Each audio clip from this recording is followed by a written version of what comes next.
Oke, untuk yang kedua ini, bagian B, kita akan mempelajari tentang sifat nilai mutlak.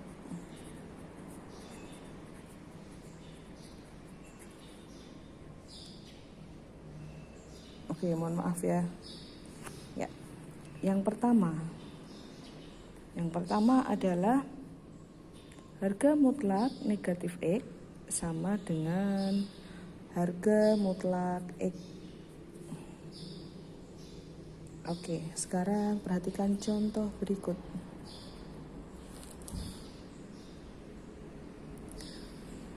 Misalkan saya punya harga mutlak dari negatif 4, maka dia berapa?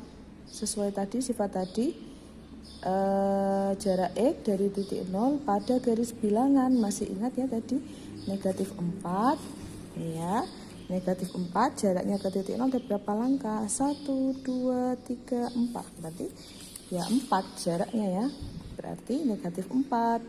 Atau kalau berdasarkan ini, yang definisi yang ini, negatif 4 itu kan termasuk di sini ya, kurang dari 0. Berarti kita pakainya sifat yang kedua ini, sehingga kita tuliskan min 4 ya kan, berarti sama dengan positif 4. Sedangkan harga mutlak dari 4 ya 4 gitu ya. Jadi jelas ya, sama ya, terbukti sama. Jadi kesimpulannya, jadi harga mutlak dari negatif 4 itu sama dengan harga mutlak dari 4, yaitu 4. Itu ya. Paham ya? Jadi ini untuk sifat yang pertama. Nah,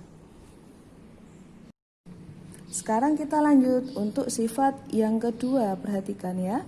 Sifat yang kedua adalah harga mutlak X itu sama dengan akar dari X kuadrat. Harga mutlak X sama dengan akar dari X kuadrat. Perhatikan contoh berikut. Nah, seandainya saya punya ini ya. Misalkan saya punya X itu sama dengan 3. Berarti X kuadratnya berapa? X kuadrat itu kan artinya 3 kuadrat ya. 3 kuadrat berarti 3 kali 3 sama dengan 9. Nah, kita akan coba cek. Ini ya. Harga mutlak X, berarti harga mutlak X sama dengan harga mutlak 3. Berapa harga mutlak 3? Ya 3. Sedangkan yang ruas kanan kita cek ya. Akar dari X kuadrat. X kuadrat kita sudah hitung 9, berarti akar dari 9 sama dengan 3. Ya, sama ya, terbukti ya. Bagaimana dengan bilangan yang negatif? Nah, misalkan saya punya X sama dengan negatif 3. Maka X kuadratnya adalah negatif 3 dikuadratkan sama dengan negatif 3 kali negatif 3 ya enggak? Berarti sama dengan berapa ini? Negatif 3 dikalikan negatif 3 hasilnya positif 9 ya enggak? Nah, sekarang kita lihat harga mutlak X sama dengan, dimana X-nya min 3, berarti harga mutlak negatif 3 sama dengan 3 ya kan? Ingat tadi ya, kalau dia bilangannya negatif maka kita pakai ini. Nah, berarti kita ketemu harga mutlak 3. Sekarang akar dari X kuadrat, dimana X kuadratnya adalah 9. Berarti akar dari 9 sama dengan 3. Ya, jadi sama ya. Intinya apa sih? Jadi intinya kalau di akar dan dikuadratkan tuh hasilnya pasti selalu positif ya kan? Hasilnya selalu positif seperti itu. Baik, selanjutnya kita akan pelajari sifat yang ketiga ya, yaitu harga mutlak X yang dikuadratkan hasilnya akan sama dengan negatif X kuadrat yang diberi harga mutlak sama dengan X kuadrat. Contoh ya. Contoh. Seandainya saya memiliki ini ya di sini X sama dengan 5. Maka harga mutlak ini harga mutlak X yang dikuadratkan berarti sama dengan harga mutlak 5 dikuadratkan. Harga mutlak 5 itu berapa? Ya 5 ya. 5 kuadrat. 5 kuadrat sama dengan 25. Sekarang kita cek. Harga mutlak negatif X kuadrat sama dengan harga mutlak negatif 5 kuadrat. Sama dengan, ingat, ini berarti 5-nya kita kuadratkan terlebih dahulu. Kecuali negatif 5 ini ada kurungnya ya, berarti negatif 5 yang dikuadratkan. Jadi kalau seperti ini ya kita kuadratkan terlebih dahulu, berarti kita peroleh negatif 5 kuadrat negatif 25. Harga mutlak dari negatif 25 ya 25 ya enggak? Nah ternyata hasilnya itu sama dengan X kuadrat ya, sama dengan 5 kuadrat 25. Seperti itu. Bagaimana kalau untuk yang bilangan negatif? Kita langsung coba aja ya. Ini kan kita coba untuk X sama dengan 5. Bagaimana untuk X sama dengan negatif 5?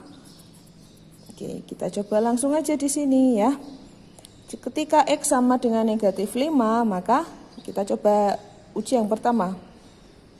Maka harga mutlak X dikuadratkan sama dengan X-nya kita ganti negatif 5. Negatif 5. Harga mutlak negatif 5 dikuadratkan sama dengan harga mutlak dari negatif 5 dulu yang kita cari. Berapa harga mutlak dari?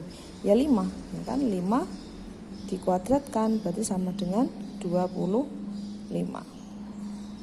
Kemudian untuk yang kedua, harga mutlak dari negatif X kuadrat sama dengan X-nya kita ganti negatif 5, berarti hati-hati. Harga mutlak dari negatif 5 dikuadratkan. Maka kita kerjakan dulu dari sini ya. Negatif 5 kuadrat. Masih ingat tadi ya, ada negatif 3 kuadrat, itu artinya negatif 3 kali negatif 3. Hasilnya positif 9. Berarti kalau negatif 5 kuadrat, maka hasilnya adalah negatif 5 kali negatif 5, yaitu 25.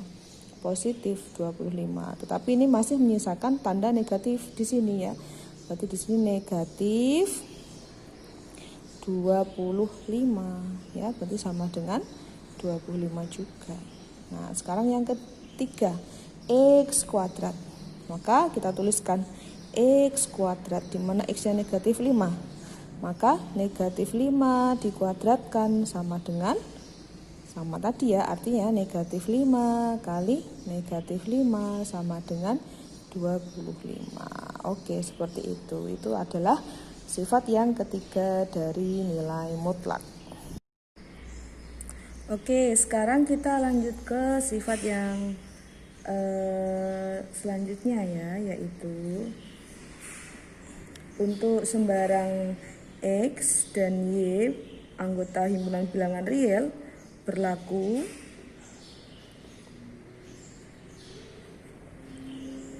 di harga mutlak X dikurangi dengan Y itu sama dengan harga mutlak Y dikurangi X. Langsung contoh ya. Contoh, misalkan kita punya X sama dengan 2 dan Y sama dengan 10. Maka kita akan hitung ya. Maka X min Y sama dengan 2 dikurangi 10 sama dengan negatif 8. Harga mutlak dari negatif 8 sama dengan ya 8 gitu kan. Dan Y min X, harga mutlak dari Y min X adalah 10 dikurangi 2, berarti sama dengan harga mutlak dari 8 sama dengan ya 8 gitu ya. Sama ya berarti ya. Sekarang lanjut ke sifat yang kelima, yaitu harga mutlak X kali Y itu sama dengan harga mutlak X dikalikan dengan harga mutlak Y.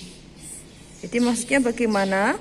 Maksudnya adalah ketika X dan Y itu dalam satu harga mutlak dikalikan, itu nanti hasilnya pun akan sama kalau harga mutlak X dan Y itu dipisah. Nah, jadi nanti pun kalian dapat menggunakan sifat ini untuk mempermudah kalian dalam perhitungan. Misalkan nanti ketemu perhitungan yang lebih mudah. Oh, bentuk pertama ini harus diubah begini dulu supaya lebih enak untuk dibagi dan seterusnya ya. Sekarang langsung aja contoh. Ya. Misalkan dipunyai itu X sama dengan negatif 3 dan Y sama dengan 7. Nah, maka misalkan ya X dikalikan dengan Y itu berarti sama dengan harga mutlak X dikalikan Y sama dengan harga mutlak negatif 3 dikalikan 7. Berarti sama dengan harga mutlak negatif 21. Maka hasilnya adalah sama dengan 21. Dan harga mutlak X dikalikan dengan harga mutlak Y berarti sama dengan harga mutlak negatif 3 dikalikan dengan harga mutlak 7. Harga mutlak 3 sama dengan 3 dikalikan dengan harga mutlak 7 ya 7 ya. Berarti sama dengan 21. Sama ya. Oke, mudah ya. Selanjutnya ada sifat yang keenam ya. Sifat yang keenam yaitu harga mutlak dari X per Y itu sama dengan harga mutlak X dibagi dengan harga mutlak Y, di mana Y tidak sama dengan 0 ya. Karena nanti kalau Y-nya sama dengan 0, nanti hasilnya bukan merupakan bilangan real. Kemudian coba nanti silahkan berikan contoh yang menunjukkan bahwa sifat ke-6 ini benar ya. Tolong nanti saya tunggu keaktifannya di grup WhatsApp kita. Oke, untuk selanjutnya ada sifat yang ke-7, yaitu harga mutlak dari X plus Y itu kurang dari atau sama dengan harga mutlak X ditambah harga mutlak Y. Kemudian yang ke-8, harga mutlak X dikurangi dengan harga mutlak Y kurang dari atau sama dengan X min Y. Nah, silahkan ini nanti ya. Tolong sifat yang ke-6, 7, dan 8 silahkan siapa yang mau memberikan contoh. Mari kita bahas bersama di grup WhatsApp kelas kita. Terima kasih.